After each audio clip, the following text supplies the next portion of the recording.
Hello everyone, good night দেওয়ার আগে আমি আমার সোসাইটিতে আজকে যে সুন্দর পূজা হয়েছে, গণেশ পূজা, তো কিছু ভিডিও ছাড়ি। আমার তো ভাল লাগে ভিডিও করতে। তো এই যে গণেশ পূজা, খুব সুন্দর গণেশ পূজা হয়েছে। আমরা এখানেও মহারাষ্ট্রিয়ান গ্রুপরা কিছু মহারাষ্ট্রিয়ান মানুষ আছেন, তারা করছে গণেশ পূজাটা। আর এই যে মন্দির, আমরা মন্দিরটা খুবই সুন্দর, সবাই জানোই, দেখছেন তো, অনেক দিন আমি ভিডিও আপলোড করছি।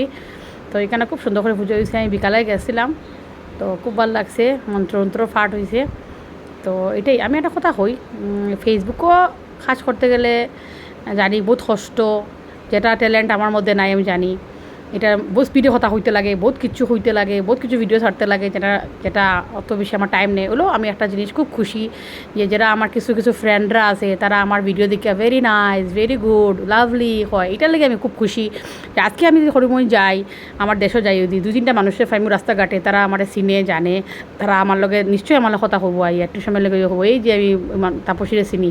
তো এটার লেগে আমি খুব খুশি ফেসবুকরে। এখানে ফেসবুকও ভাইরাল হইতে গেলে বহুত কষ্ট করতে লাগে, বহুত কিছু এফোর্ট দিতে লাগে, যেটা আমার টাইম নাই। দুই তিনটা মানুষ যারা লাগে আমার খুব ভালোভাবে পরিচয় হয়েছে, এরারে আমি খুব খুব থ্যাংক ইউ। আমি মানে খুব খুশি তারারে পাইয়া, যে আমি তো গর্বিত থাকি, দিল্লিত থাকি, আমার করিমগঞ্জের মানুষ বহুত মানুষ চিনি না, তখন যারা আমার দেখবো তারা আমার চিনবো, আমি জানি আমার যেন দেখবো। তো এটালে আমি খুব খুব খুশি। Thank you so much, I love you all and miss you all, thank you.